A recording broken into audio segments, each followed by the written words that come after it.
Assalamualaikum warahmatullahi wabarakatuh. Selamat pagi Ananda kelas 7. Hari ini kita akan memulai pembelajaran hari ini. Kita akan mempelajari tentang kalor. Silahkan dipersiapkan buku paketnya ya. Sebelum kita memulai pembelajaran hari ini, alangkah baiknya kita berdoa bersama-sama. Bismillahirrahmanirrahim. Rabbi zidni ilma warzuqni fahma. Ya Allah, berilah aku ilmu dan kefahaman. Jadi, kita akan mempelajari tentang kalor. Apa itu kalor? Kalor adalah bentuk energi yang berpindah dari benda yang suhunya tinggi ke benda yang suhunya rendah. Satuannya adalah joule. Nah, jika diubah menjadi kalori, 1 kalori sama dengan 4,2 joule. Nah, 1 joule ini sama dengan 0,24 kalori. Jika suatu zat itu menyerap kalor, maka suhunya akan naik. Dan jika suatu zat itu melepas kalor, maka suhunya akan turun. Jika air panas dicampur dengan es batu akan menjadi air hangat. Jadi air panas itu melepaskan kalor dan es batu akan menyerap kalor. Jadi akan menjadi air yang hangat. Nah, jumlah kalor atau Ki yang diserap atau dilepaskan oleh suatu zat itu dengan persamaan Ki sama dengan C dikali M dikali delta T. Apa itu Ki? Ki itu adalah jumlah kalor. Satuannya joule atau kalori. M itu massa. Massa benda satuannya adalah kilogram. C itu adalah kalor jenis zat.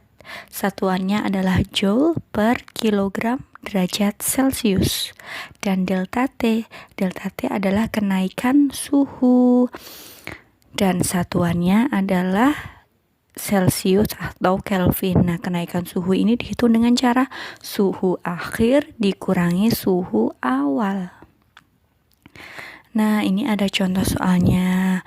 Berapakah kalor yang diperlukan untuk mendidihkan 1 kg air jika suhu awalnya 25 derajat Celcius sampai 100 derajat Celcius dan kalor jenis airnya 4,2 kali 10 pangkat 3 joule per kilogram derajat Celcius. Kalor yang diperlukan berarti adalah Ki. Selanjutnya 1 kilogram adalah masanya. Selanjutnya suhu mula-mula itu adalah T0. T0-nya adalah 25 derajat Celcius dan suhu akhirnya adalah 100 derajat Celcius. Dan C-nya itu adalah 4,2 kali 10 pangkat 3 derajat Celcius dengan menggunakan persamaan Q sama dengan M kali C kali delta T. Nah, jadi diketahuinya masanya 1 kg.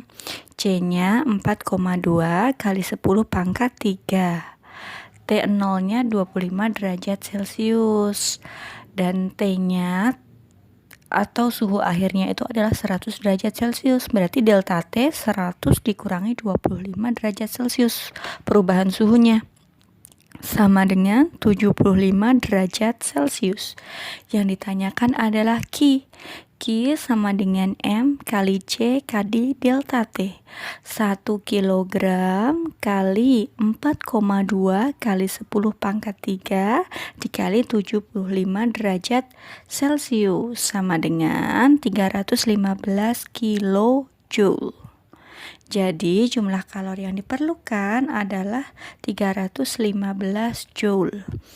Nah, selanjutnya ada kalor jenis. Kalor jenis adalah banyaknya kalor yang diperlukan untuk menaikkan suhu 1 kg zat sebesar 1 derajat Celcius atau 1 Kelvin.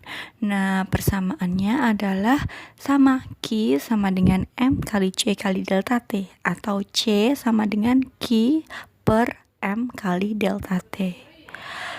Nah, ini Kapasitas kalor adalah kemampuan suatu zat menyerap kalor untuk menaikkan suhunya menjadi 1 derajat Celcius lebih tinggi. Persamaannya adalah C sama dengan Q per delta T.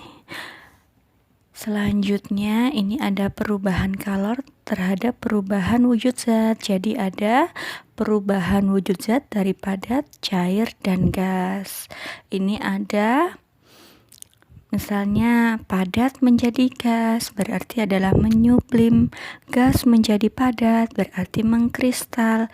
Ini sudah kita pelajari ya Nanda. Selanjutnya jika air yang dibekukan itu akan menjadi es disebut membeku. Selanjutnya ada mengembun, ada mengkristal. Contohnya ini adalah embun pagi dan pengkristalan pada kapur barus. Selanjutnya ada perubahan wujud zat yang memerlukan kalor. Memerlukan kalor berarti mencair. Es itu memerlukan kalor agar mencair. Selanjutnya menguap dan menyublim. Ini ada kalor laten. Kalor laten itu adalah kalor yang dilepas atau diserap pada saat perubahan wujud zat. Satuannya adalah joule per kilogram. Kalor laten terdiri dari 2. Yang pertama adalah kalor lebur. Kalor lebur itu rumusnya Q sama dengan M kali L. M itu massa, L itu leburnya, kalor leburnya. Selanjutnya, kalor lebur itu kalor yang diperlukan suatu zat untuk mencair atau melebur pada suatu titik leburnya. Nah, kalau kalor beku itu adalah kalor yang diperlukan massa zat cair untuk membeku. Nah, ini ada grafik perubahan wujud air. Dan ini ada kalor uap. Kalor uap itu persamaannya Q sama dengan M kali U.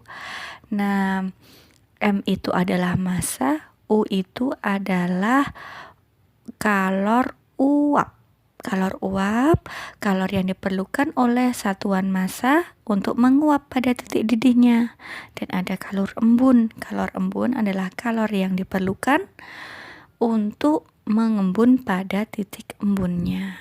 Ini ada persamaan grafik perubahan wujud zat air. Nah, ini ada grafik perubahan wujud zat air dari membeku, melebur, dan menguap.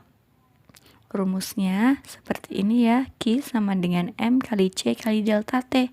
Itu berarti terjadi perubahan suhu. Kalau melebur itu Q sama dengan M dikali kalor leburnya. Dan Q3-nya itu karena ada perubahan suhunya berarti pakai persamaan M kali C kali delta T. Seperti itu ya Nanda. Nah, tugas Ananda silakan mengerjakan buku paket halaman 170. Setelah itu difotokan dan dikirimkan. Begitu ya Nanda.